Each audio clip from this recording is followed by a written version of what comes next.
Hello and welcome to our first podcast. I'm Tom. I'm Sam. There we go. And this is the Just a Couple of Bagels podcast. This is our first one. First one, yeah. Exciting times. Oh my lord, this is going to be funny. Yeah, I don't know how this is going to go. This could go over very well or absolutely. You could say something very outlandish. No political. No politics in this. No politics in this. No politics. Well, you're probably all wondering who we are, what we are, why we're doing it, and why we're rambling into a microphone. So basically, we've been professional tennis coaches now for 2 years. 2 years? Yeah, I think I got my level 3 2 years ago. I think you're similar. Yes, we were in different places. Different places, but at the same time. You're in the beautiful city of Leeds. I was in the beautiful city of Bolton. Yeah, I was doing my university degree as well, so that was fun. Oh, there you go. I was just ambling about. Yeah, you nothing else but I've been dedicated to the cause. Yes. Let's see. So you've coached at quite a few places, haven't you? Yeah. So started coaching at Macclesfield. It was a rival to Presbury. That was a fun time. Yeah, sometimes. Many fun stories which you probably will tell, but not today. Yeah, not today. I'll leave that for another hour podcast. Yeah, Macclesfield. Then I've done my coaching back in Spain and America as well. So I've coached internationally. I'm an international tennis coach. Me, I'm a little bit more boring. Started off doing a little bit at Presbury, but then the main thing I've been doing for the past 2 years is working at David Lloyd Cheadle, which is a wonderful place to work. Absolutely wonderful. You need to try and say that with a straight face. It's a wonderful place to work. Yeah, it is. I mean, when you're out in the cold, wet weather and have a lovely indoor court. For winter, yeah. Oh, it's beautiful. Yeah, no, for winter, that's fair enough. So, yeah, I guess how did we meet is, school. Schools. Sixth form. Because you went to a different high school, but I went to high school. You came across to a much better. Yeah, much better. Much better place, higher class of people. Much better establishment. So we had a new building. That was nice. It was a nice building. I believe it's been trashed now. No surprise. No surprise whatsoever. So, how long have we been talking about this? For quite a while now, haven't we? At least a year. At least, so we just we should do a podcast because you and I both ramble. All the time. So we might as well record our ramblings. So might as well do it. I think lockdown's kind of actually pushed us to doing it, funnily enough. Well, I think it's done for everyone, really. Yeah. I mean, people have become a lot more imaginative and started doing things they wouldn't have done. Yeah, for those who watch our videos, they know our videos are rather imaginative. They are very imaginative. This is probably a good time to explain what we want for the channel. Yeah, so obviously... From your point of view? My point of view, just get tennis content out there. Just, make tennis fun. I think there's a lot of times where tennis is quite a strict sport for people to look into. You must dress this certain way, you must act this certain way. Yeah, exactly. Have a bit more of a casual approach to tennis and the way, tennis players and tennis coaches are, be more approachable. I think it'll definitely, help. I mean, I think the main thing that we probably will not try to steer clear of, but not focus on is probably like coaching videos, because you and I have both done a lot of, even though we're both coaches, we've seen there's quite a saturated thing on YouTube. Yeah, there's loads of coaching videos out there. And there's all there's some really good ones, but there's also some really bad very ones. Obscure ones, which we might have to take the mick out of at some point. Yeah, I think so, yeah. I think, definitely stay away from, I think there's not, we don't need to do coaching videos. It's You can come to us directly. Yeah, exactly, yeah. Very reasonable price. Yeah. Other things we want, we want to sort of do a lot more of podcasts and what have you. We want to get better at it and probably get... Well, we can't get any worse. Well, we definitely can't get any worse. We want to get people on, so people in the tennis injuries, whether they be coaches, physios, yeah. Players, strength and conditioning people. Oh, yeah. Anyone. Just people who work in the industry. Any general tennis player, if you live like a new to tennis, you want to see your opinions. See how we can possibly change the way tennis is seen in the public eye. Other things, we want to continue with the sketches. Those have been quite fun to do, actually. Yeah, they were fun. And show our sense of humour, whether that be right or wrong. Again, it's. But yeah, I think one which should be really fun is because we like to go to tournaments. Vlogging them tournaments have been interesting. Yeah, so it's sort of shot in the way of like a travel vlog. Cause yeah. When was it? 2 years ago, went to Nottingham. We should be taking part right now. We should have been right now. Because we always said, we should go back. Because it was a really, really good tournament. And this 4 years was really close to all the players. He was very much in the action. But obviously at Wimbledon, it's obviously so much going on that, you go on your court and watch the players. But I feel like in Nottingham, the training courts were literally right up to the court itself. Oh yeah, you could see it. I mean, we met Jo Conter, didn't we? We met Heather Watson. Heather Watson, yeah. We watched her play doubles. Yeah. Actually watched Osaka. We watched Naomi Osaka before she won a Grand Slam, yeah. so we're gonna take that. Yeah, that was it. We liked it before everyone liked it. Yeah, exactly. So hopefully you like anything like that, and you can just keep watching. Yeah. Which moves on to our next point. What have you been up to in lockdown? Apart from this YouTube. apart from this wonderful YouTube venture that we've started. I run anyway, but I started running a lot more because there's nothing else you can actually do.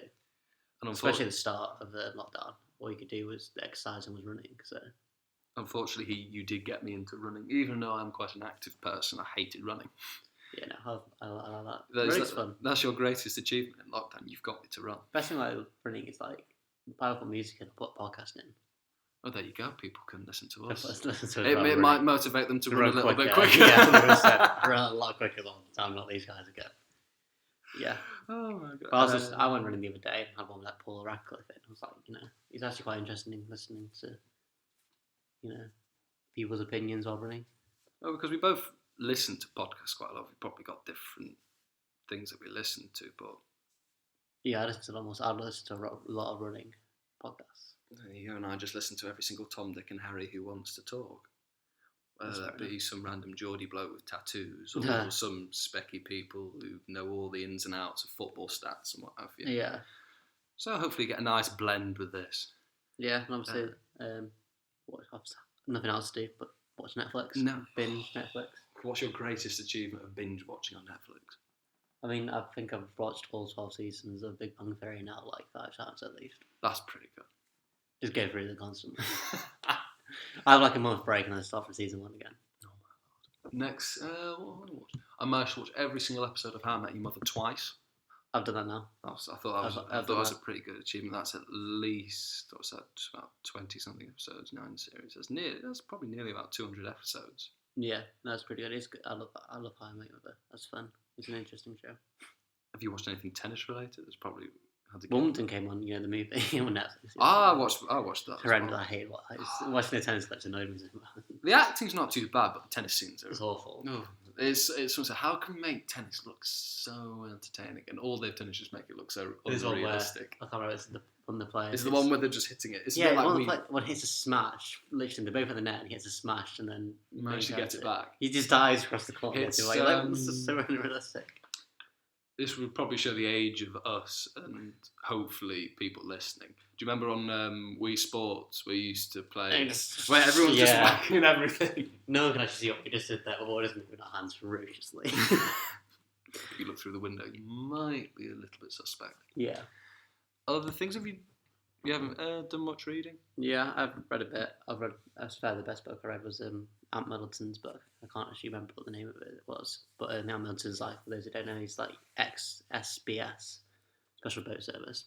Well remembered. Yeah, Marines, and then he was in like one of the parachute regiments. So he's like part of like, he was like the Golden Triad or something of like interesting, like really hard stuff to get into. But it's just like talking about how his life panned how he got to where he did and all the training he had to go through. It's quite like inspiring.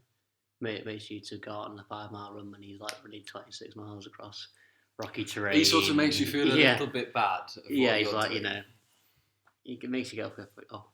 Makes you get up and go out to do something rather than sitting down doing nothing all day. Yeah, fair enough. I've read quite a few things that I sort of read quite a while ago, but came back and quite enjoyed. There was one good. I read a spy thriller, which took me only 2 days to read. Actually, it wasn't a massive book. It wasn't a thin book. It was still about 400 pages. Do you read fiction? Do you? Yes, I do like a bit of fiction. However, I love my autobiographies. I've got quite a few autobiographies, but I read them all. I feel like once I've read them, I don't want to read them. You read them again. Like I read John McEnroe's. That was funny.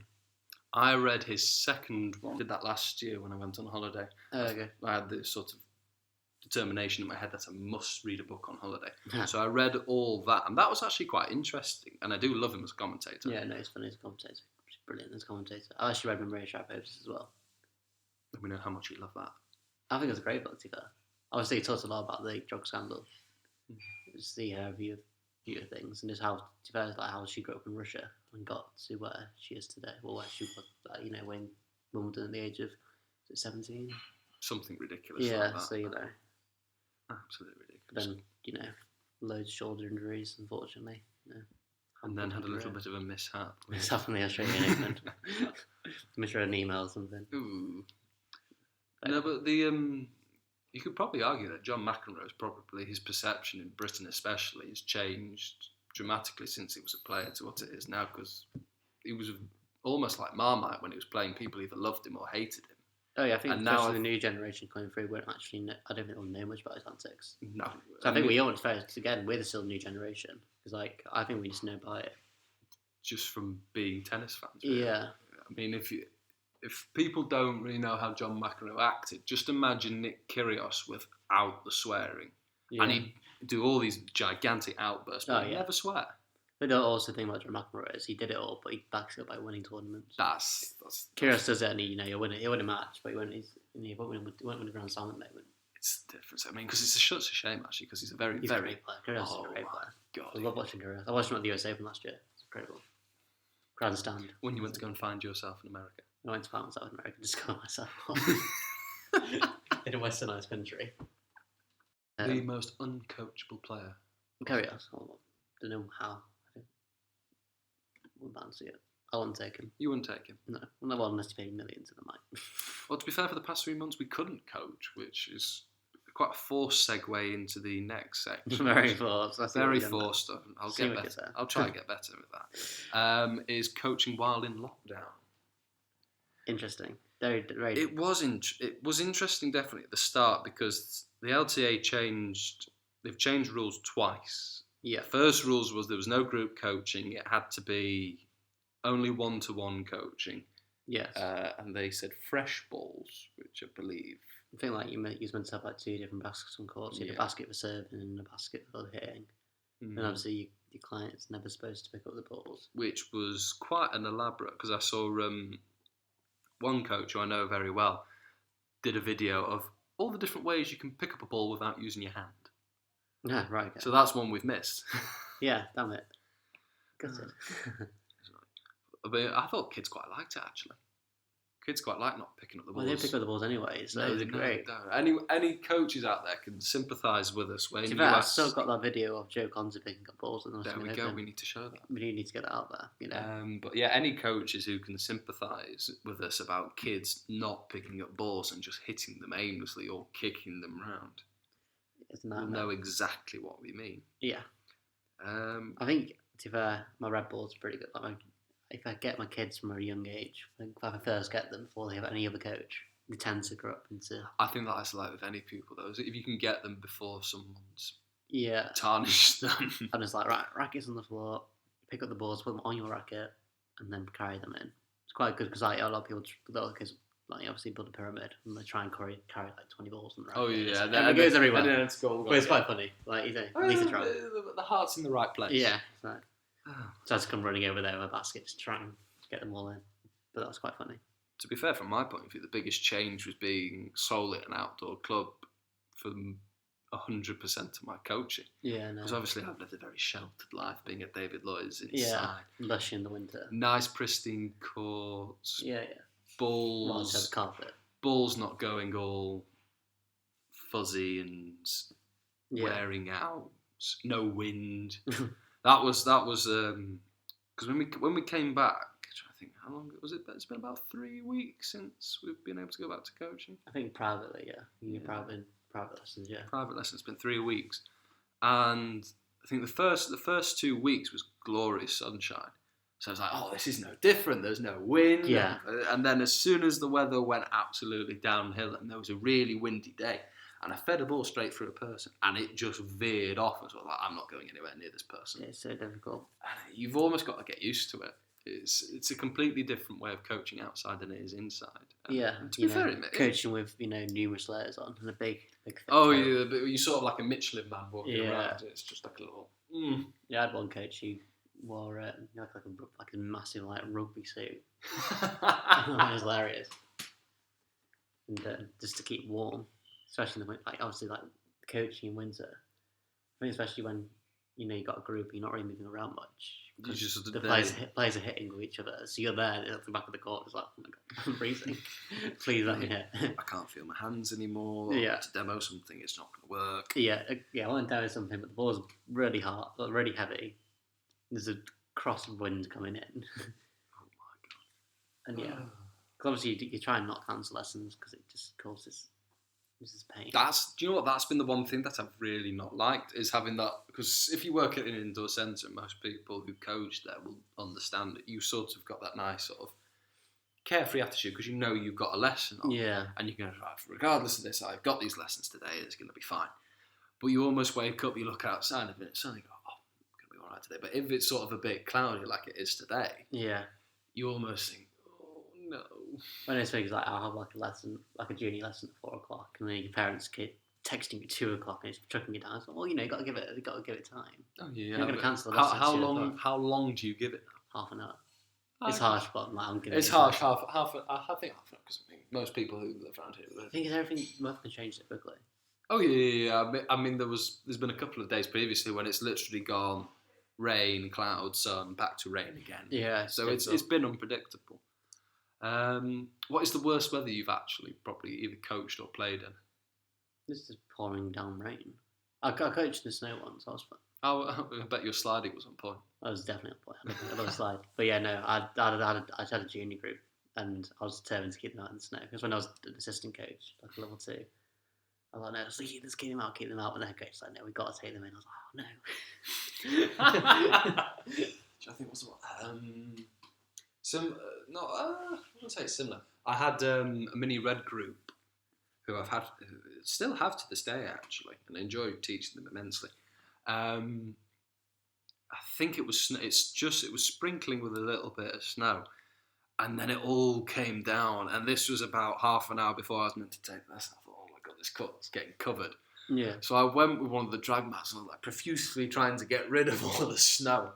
And I managed to get rid of it all, and it just kept coming down and down. And to be fair, I would have made some quite good footage as well. Yeah, I don't think that's to be fair. We had that. We haven't had bad snow in a couple of years now. We won't get into why that is. But the most recent one was early this year, where we had torrential hail. I didn't coach in that. You didn't coach in that. I see. No. See, I get all these random ones. Yeah. I think God's just punishing me when I'm coaching indoors. And it came down suddenly, sort of a little bit, and then so when everything came down, and it covered the court. Yeah. So it was like a little sheet of smushy, icy mess. Yeah. No, I think actually the best experience, like when I was in America, it started lashing it down once from on court. I mean, it was literally like, I think it was thunder, lightning, and everything. That's like a proper like thunderstorm. So we all like ran inside, and I was like, all the kids asked me, "Oh, can we go back out when it stops?" Like, we're on hardcourt. I was like thinking England hardcourts, they're not going to be playable. I literally went down about an hour later when the sun was out and the courts had dried. But that's because it's hot there. It's hot, but it's just in terms of like, I think the drainage system was just on point. There was no puddles or anything. Really? It was just dry. It was like it hadn't rained.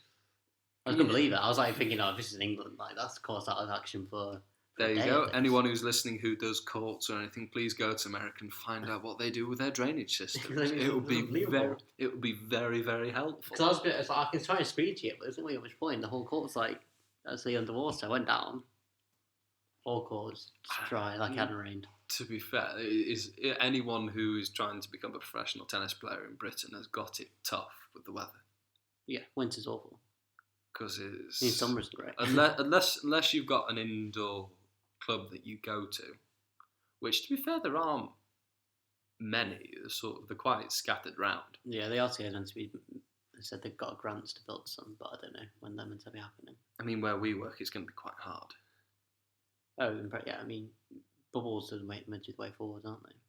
Well, not the best thing. The freezing side. The problem is with bubbles. One, they're cold, as you said.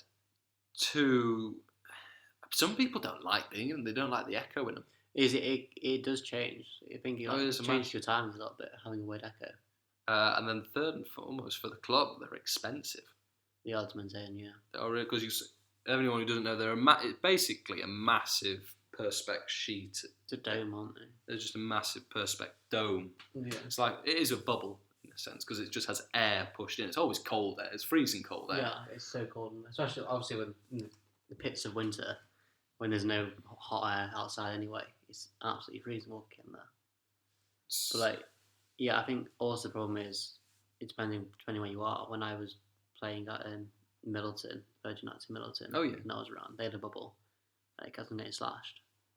Oh yeah, there was you might have heard the famous story from David Lloyd where I work, where the bubble blew away. Oh yes, I've heard that. It blew away. Yes, I've heard that. That was funny. You got new courts now. Yes. So at least you know that's something.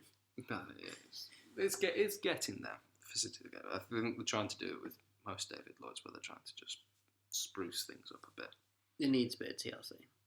Most places need a bit of TLC. Yeah, I think that's what tennis needs to make it more, needs to be more appealing by literally new courts. Everyone wants to play on new courts. So from also going from an indoor club, because David Lloyd is, I think their membership is vast. If you going from a place that's got thousands of members to going to a place that's got, say, 500 members, news travels fast. And we sort of had this, as soon as coaches were allowed to go back coaching, we had it at Presbury where every single coach just went on court.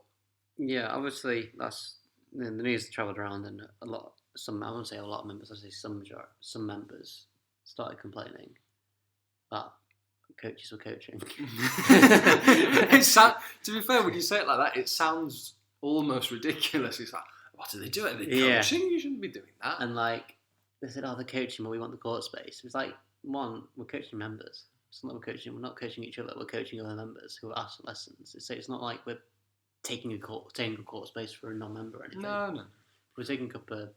I think you get it anywhere. Oh yeah, I mean, I think especially when you're coaching juniors, absolutely nightmare. A lot of older adults hate the OAPs, hate juniors. I think it's not that they hate them; they just hate them being on their courts. So they hate them. They just hate them.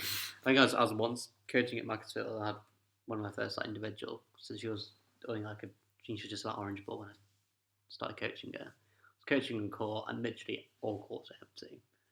And I had 10 minutes left of my lesson, and this woman booked the court I was on. She went, I'm on this court, and I was like looking around, just like, go on any other court. Seriously, go on any other court right now. I was like, they just wanted that specific. Yeah, I was like, yeah, I've got if you want to score, I've got 10 minutes left in it. I'm not leaving. Like, it's ridiculous. Just go on any other court. The big one, I had this the other day, and the person I was teaching couldn't believe it either. Is if someone can clearly tell that you're coaching, you just sort of get treated a little bit less. I mean, I've had this a few times actually, but I had one. I think it was Friday. Friday I had this. Doing my lesson, kept coming through, and then all of a sudden, I could see this family come into the club, and one of the kids opens the door, and I knew who the person was. So I said, don't come through here, can you go around, because I'm in the middle of the lesson. Kid looked, went back, but the mum said, oh, no, go on.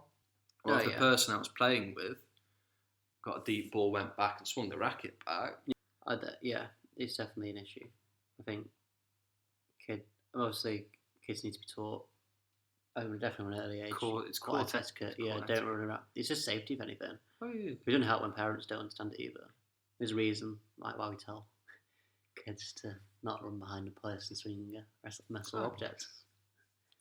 It hurts. Because otherwise it will hurt. I've been hit by one. I've hit myself with one as well. For some reason that doesn't surprise me. I was at a tournament and I just did a serve. I don't know why, I've never done it before. But I followed through and it hit me right at the shin. And literally To be fair, that's common. Yeah. That's really my common. My shin just started swelling up though. Ooh. Yeah, I don't know what I hit, but it started swelling up and it was massive. And as I got off court, I was like, this is not good. Do you know what? I don't know what it is. And I have this more with adults than I have teaching kids how to serve. Is adults will purposely hit themselves in the shin. Recognise it, but do it again. Yeah, I don't know what it is. It's odd. It is coordination. I can guarantee you I did not do it again. It was very painful. Yeah, I wouldn't do that again.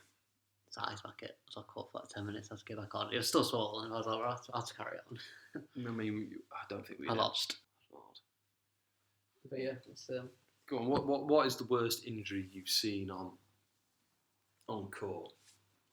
I've not seen that many bad injuries. I've just mainly seen loads of ankle rolls. This is so common. I'm an expert in that. Oh, you are, yeah. I'm an expert in that. For anyone, I've done them. Oh yeah, go for it. Yeah, for anyone who doesn't know, people who know who we are, I think it was on the carpet courts. This is why we hate carpet courts. I've done this. My story starts as well. Carpet courts are very, very grippy. So you cannot slide on them at all. So one, it's bad for your joints because you're putting that much strain on them. Yeah. And two, if you have quite a lot of momentum going through, which I did at this point, you're going to go arse over tit, which I did, and I think it was the highest degree sprain or strain you can get on a tendon before actually rupturing it. Jesus. So you probably we won't put a photo of this. No, it's pretty. But just imagine what the elephant man's foot would look like, and that is what my foot looked like for about. It was grim. A few months. It was awful. It was disgusting. So I've never had one that bad, but like I was playing a tournament in Nottingham, David Lloyd Nottingham, through the LTA, and I was in the final, obviously. Of course it was. That's why he's telling the story. Yeah, obviously, and I had to pull out straight away. I think in maybe the middle of the first set, my ankle just rolled. Which way did it roll inwards or did it roll outwards? Out. My ankles always roll out. Mm-hmm. And then I went back. So I was out for about a month. It wasn't nothing like yours. Went back a month later. Played another tournament at David Lloyd Nottingham again. Exact same thing. But they're so easily done. Yeah. They are so easily done. I don't know what it is because people do it all the time. People do it on nights out where they roll their ankle. I think the problem with me, tennis is my game. I slide all the time. You watch me play tennis. Oh, you just constantly slide. Even when you're not meant to slide, you will slide. I just like sliding. I'll be ready to get a ball like from the corner and I'll slide to go and get it because I quite enjoy it. Of course. But yeah, when your game's built around sliding, you go into... I can slide on hardcore now pretty well. But which is a skill. I think it's a pretty good skill to have. I think I've picked it up quite a lot from going on to playing on carpet courts and hard courts indoors, where you literally have just got to stop dead and run back. You've got to really deal with the sort of tiny bits of footwork to get in the right place where you can't just sort of slide into something and you're all right. Yeah. Going back, I've actually quite liked it. It's quite good fun. Yeah, it's good fun sliding around the tennis court. Yeah. I've never mastered the slide on the carpet. I think you'd need literally you would need gripper shoes. Yeah, you would need because it's really hard to find carpet shoes. It's because like they're not necessary. No, they aren't necessary. You just need a really warm pair of shoes. Yeah. With no grip whatsoever. And to be fair, I think people like learning how to slide on court. I've done it twice since. I've only ever taught. I didn't actually think I got taught how to slide. I think I just did it.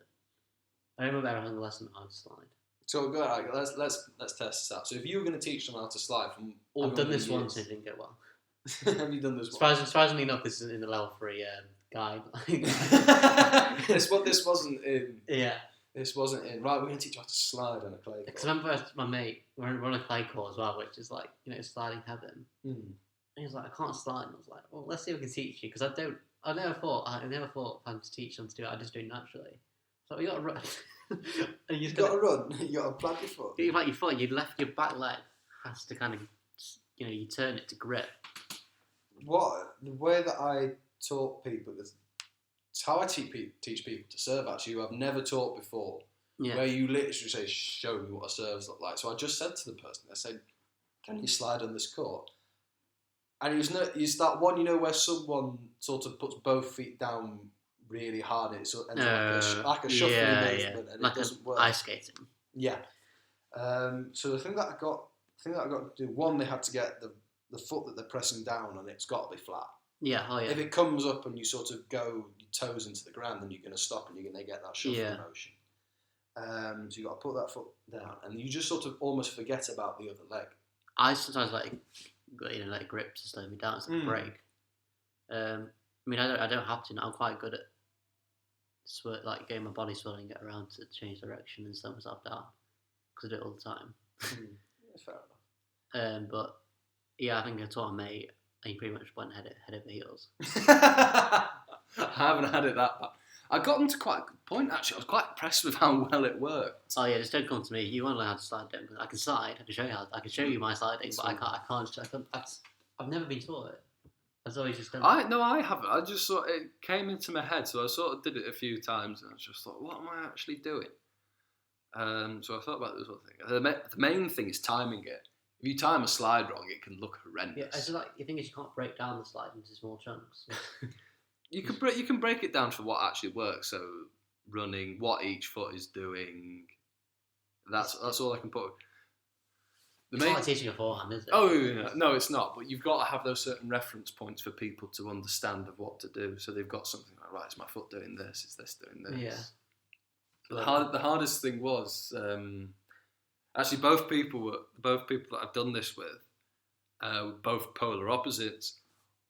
One couldn't really slide, so stopped too short. Yeah. This was the one who had the shuffle, and then the other one was actually all right at sliding, but he sort of slid past the ball.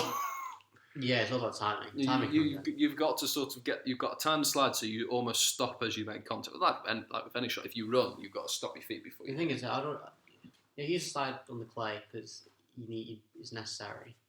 Like when you're on like Astro or something, it's not necessary to slide. I'll teach my player to stop for the ball. Sliding a thing is so difficult and it's not necessary. Oh yeah. Especially like hardcore or something. I just do it because I like doing it. But if I was playing a match, it wouldn't be my go-to. No, it's a bit of fun. It's one of those fun things. Yeah, it's not a recommended thing. It's like teaching a hot dog. Yeah, not needed. Which I have done in a group lesson, and people see it because I do them. I can't do it. I attempt them all the time. I should probably learn how to do one, but I'll give you a lesson. I know quick we'll enough do, to we'll do that. We'll give a video. We'll do a video of me giving you a lesson of how to do a hot dog. I'm just afraid that I'm going to hit the nether regions. And people who have seen our videos and people who haven't seen our videos will find there is a bit of a height difference between you and I, which might be the reason. Yeah, I don't know if I'm too small to do it. I'm sure I'm not too small to do it.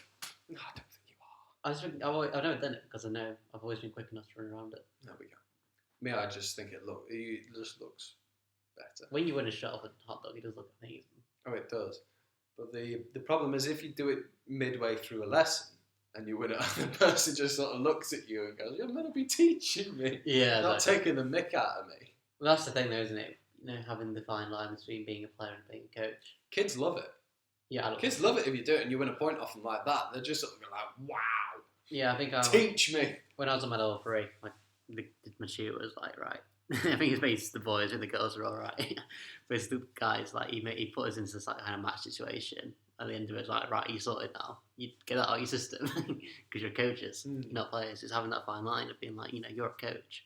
You're not here to be a player and win. You're here to teach them how to play tennis. Obviously, you're going to win. That's why they come to you for a lesson. It's true, and it's hard because coaching a mixture of different people. And there's quite a good mixture with me, especially from coaching and hitting. Yeah. And someone put into I was teaching someone. I won't mention his name because he's well known. All I say he's a singer and he's from the north. And he pointed this out to me. And because when you hit with somebody, you want to get the long amount right. You want them to hit as many balls as possible. Yeah. And so almost automatically in your head, if someone's got a bad backhand, and it's more likely going to break down, you'll naturally hit to the forehand more. And you mentioned it, and when we were doing points, I was doing this because I was you don't want to annihilate a person. No. However, I do teach someone who wants me to annihilate them. Yeah, it's getting that fine line again though from that. So yeah, it's hard because you do it naturally because you want the person to enjoy the session and you want them to. I used to, as a junior, my coach used to when we were playing a match from my coach, he'd used to pretend that I'd be on top, and eventually, just boom. He just hit one straight past you. And I thought I was winning this. I was on top in that point. What the hell happened there? I used to love it. I was like, it just used to make me like, I always wanted to come back. I was like, I could beat him this week. It gives some people, and again, this is where it's a very fine art of coaching, where you've almost got to adapt your personality to the person you're teaching. some people like having the mick taken out of them, being absolutely thrashed around the court. Other people like a little bit more humour and having their ego stroked a little bit. Yeah, no. But it's each their own. Yeah. It's a hard thing to do. For people who don't know, the ATP tour specifically, and I think WTA as well, they're both currently suspended. I think both of them till the 31st of July. We've had some tennis come back. Yeah. Which, have you watched any? I haven't actually watched any, no. Djokovic has had his tour thing. What was it called? It's funny. Adria. It's the Adria Tour. Yeah. Which obviously, in the last leg of it got cancelled, didn't it? So they've... so if anyone doesn't see it, it's on Eurosport. So Eurosport, thank you very much. You can send the advertisement check in the post. It's... so it's 4 stages across Europe. The first one was, as it's done by Djokovic, was in Serbia. It was in Belgrade. And it was nice just to watch a bit of tennis again. It was on clay court, so it was quite good fun. So similar to how most of these tournaments, like the Battle of Brits, how they're doing it is it's 2 groups. It's like a round robin in the first group, and then they progress onto a sort of a semi-final and a final. Right, okay. Dominic Thiem won the first sort of leg of it. I think it's meant to be 4 legs. The third leg, which was meant to be in Montenegro, has been cancelled. Oh, that's when it's cancelled, right? Because of that spike of coronavirus there. But yes. It's just nice having a bit of tennis back. And then the Battle of Brits looks quite fun because I looked into it a little bit. So it's all British players. So it's Andy Murray, Jamie Murray, Dan Evans, Cameron Norrie, Liam Brody from where we're down from. Yeah, go on, Liam. Go on, Liam. Apparently he's had his pants taken down in all these group chats. He's just been... The pants thing hilarious between Andy Murray and him. Oh, I think it's brilliant. Absolutely amazing. It's brilliant because Liam wants to beat him. Everyone wants to be Andy Murray. Everyone wants to be Andy. And do you know what? Andy's actually been quite pessimistic, really. He says he wants to finish 3rd in his group. Well, he's not going to... Yeah, I mean, I think he's saying that to cover his backside. A little bit. But no, it should be a funny tournament, to be fair. I'm looking forward to it. Do you know what? I really like watching Dan Evans, actually. He's quite an entertaining player. So I watched him once last year in the US Open. What did you come away from watching Dan? Big hitter, isn't he? Yeah. I think it's just, we only watched him for a bit because Joe Connor was going on one of the show courts, so we were literally at the back of this court in the corner watching Dan Evans, couldn't really see too much. Then we got the shout out Joe Connor to what's going on. We're like, okay, let's go and get front row seats to Joe Connor. And we actually got amazing seats, just behind the court front row. How did it work? What was the ticket? Would you just have ground passes and then you... To be fair, I think it actually works. It's different from Wimbledon in terms of we got a ground pass. I guess you can to every single court except for is it Arthur Ashe? Yeah, the Arthur Ashe. Yeah, I guess you in every court. So you go grandstand. You can go to all the big ones except for. So you get to see really. That's similar to how the Aussies do. Because I know on the Aussies, if you buy a ground pass, you can go. You can't go on Rod Laver, but you can go on. Is it the Margaret Court Arena? Yeah. You can go on that one, which Andy Murray has said has had a better atmosphere because you get all the proper tennis fans, not people who can just afford a ticket. Yeah, 100%. I think it was quality. Like I was on grandstand watching Nick Kyrgios. It was just amazing. He's funny. It's funny to watch. Oh, he is. I bet he's properly entertaining. But obviously, if you go and buy like a ticket for the Arthur Ashe, you get it for the morning. And you want to go for the afternoon. It's an afternoon session, the evening session, isn't it? Which, to be fair, I bet it's more atmospheric because it's just a little bit darker. Maybe, yeah. But, depends who you watch. So I watched Coco. Is it Coco Gauff? Coco Gauff, yeah. I think she's doing... what's she doing? Her coach, whose course is the same coach to Serena Williams, who's Patrick Mouratoglou. Yeah. He's got his own little competition going on, a bit like Novak, where it's a little bit more. I think the way I explained it to you before we started this was it's more like a video game.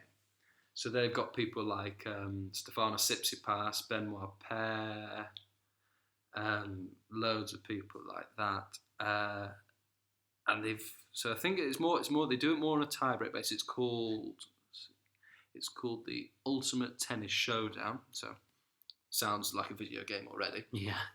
But to be fair, they had some good things in it. They had they were allowed coaching on court. which I thought was interesting. I know some people are quite divided on it. I think it has to be, for me, I think it has to be the same between the ATP and the WTA. Well, because the WTA have sort of allowed it a little bit more in tournaments. I don't think they allow it in. They obviously don't allow it in slams, but they allow it in in Masters events and all that. They allow it. So it needs to. I think it needs to be the same across. I think it'd be quite good because you could listen in, and it's quite. It is interesting. It is interesting to the coaches, especially when they speak English, when they speak another language. It wouldn't work. We'd have to learn another language. Yeah. But he wanted to try and make it more entertaining because the main thing he said about it was if you look at the average age of a tennis fan, their sort of retirement age, it's sort of it's 60s and what have you. You can see that actually from Grand Slams, what time of day they're on. Most people who are retired can watch them all day and what have you. No, that's true. As soon as kids get back from school for Grand Slams, most think, unless it's Wimbledon or the French Open, it's all finished. Yeah, I think. Well, yeah, especially the US Open. Well, with the time differences. The Australian Open time differences. So I remember I think I missed first period of school once to watch an Australian Open. No. I was on it as a free, so I thought they'd rather watch people on YouTube.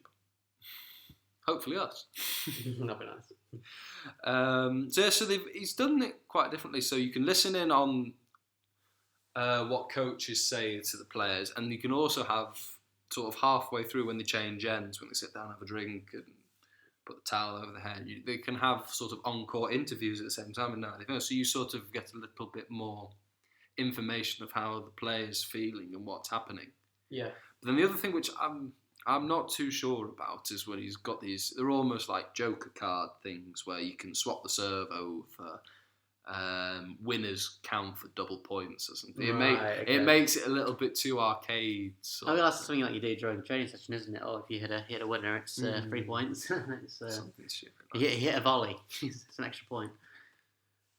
But I mean, it's just trying to get people in watching tennis again, isn't it? Which is important. You know, if it gets the viewers up and gets people into tennis, then more for it, and you need a few more. And to be fair, going down to the club, and you might have seen as well, there are a few more kids who are just coming because they can't go to the park. They can't go to the park. They've gone to have a social at the tennis, and they've played. To be fair, they've played a bit of tennis.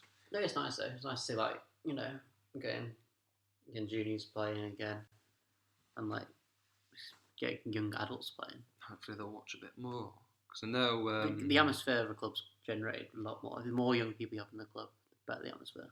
Yeah, definitely. The more stuff that goes on. When it's just full of old people, I think it's just dead. You've got to have a bit of both. I think you'll have both, yeah. But I think if you have too many old, you have too much of one thing, then it's going to sort of deaden it a little bit. I think definitely on my old club, it was too many old people. It was just nothing ever got done. But I'll leave that for another story. We'll save that for another podcast, hopefully. Yeah. So for people who are wondering when professional tennis is back properly, the ATP announced, I think it was only a few days ago, that the tour's going to resume from the 14th of August. In Washington. So they've got Washington on the 14th of August, then Cincinnati on the 22nd, and then it's the US Open on the 31st, which will have no fans, which would be very interesting. And only one team member. They're one team member. Yeah. Which would be interesting because we know, because the Premier League's come back, they've put crowd noise on over the transmission, which, to be fair, I don't mind. I mean, it's not brilliant. It's not exactly. I don't think they need it for tennis. Tennis. Tennis got the crowd has to be quiet anyway. So it's only clapping they're going to miss out on. That's true.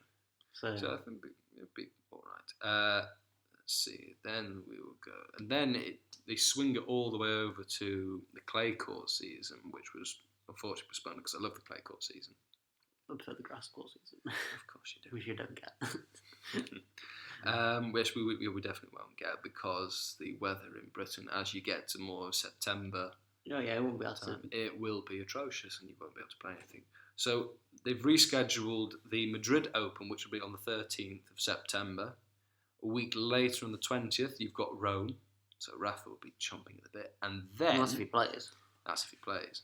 And then the controversial thing was rescheduling Roland Garros. It's either a week or 2 weeks, and it's very, very close to both slams.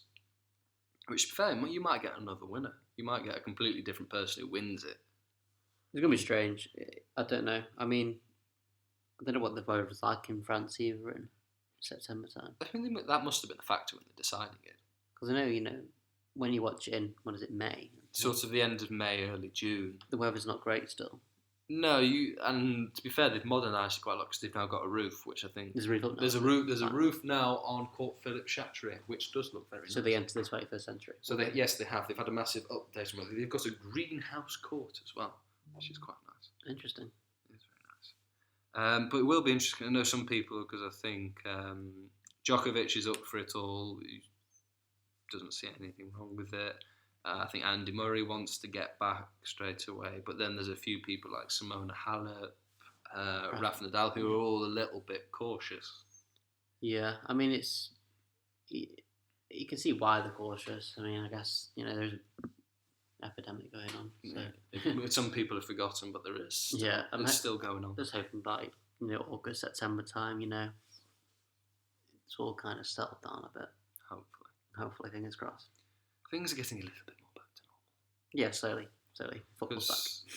Because we sort of slightly touched on it. The LTA updated it, so now you can do. I think what is it? You can now do group lessons, which is good. So I think it's up to 5 people. Yeah. Which we've trialled club night, which was interesting.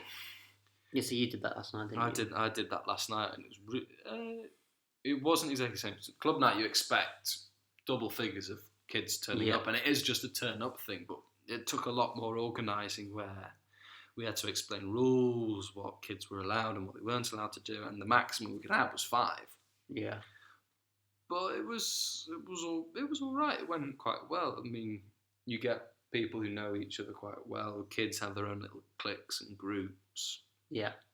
And they all got out and played tennis. It was nice to see people back playing tennis. So I was doing my red group sessions where you was doing that, and to be fair, it actually worked quite well. Kids can pick up the balls now, so it's just a lot easier. Was there any other measures that you sort of put in? Because I know the still here. You still keep 2 metres apart. So like we just put cones out, which are 2 metres apart, to do certain warm-up activities. And then obviously, if you're doing any sort of hitting, then the net separates them anyway.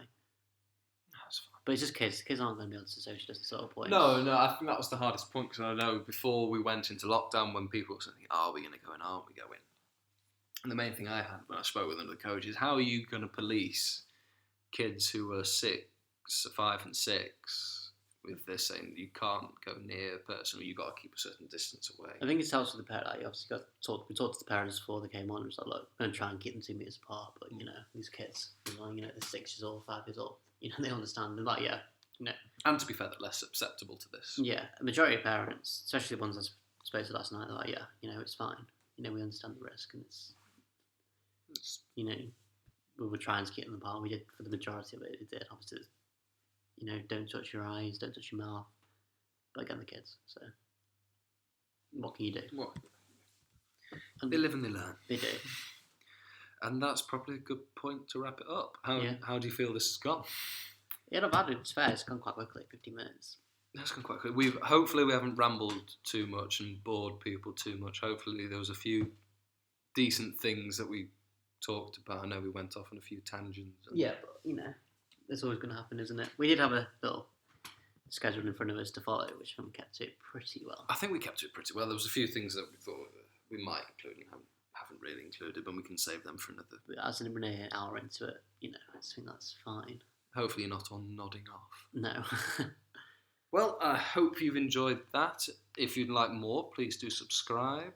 And I think there's the little bell that they've got to tick if they want to be notified. There's a bell. We will try and put this on. We'll try and put it on Spotify and other podcast areas, but the go-to place will be YouTube. Yeah, I think YouTube for now, definitely. Then we'll look into other. So there's an Apple. There's like podcasts and Apple phones and stuff. There's other avenues that you might be able to find us on. We're not quite sure with that. Oh yeah, not quite sure. But I know I listen to all my podcasts through the Apple, literally called podcasts. There we go.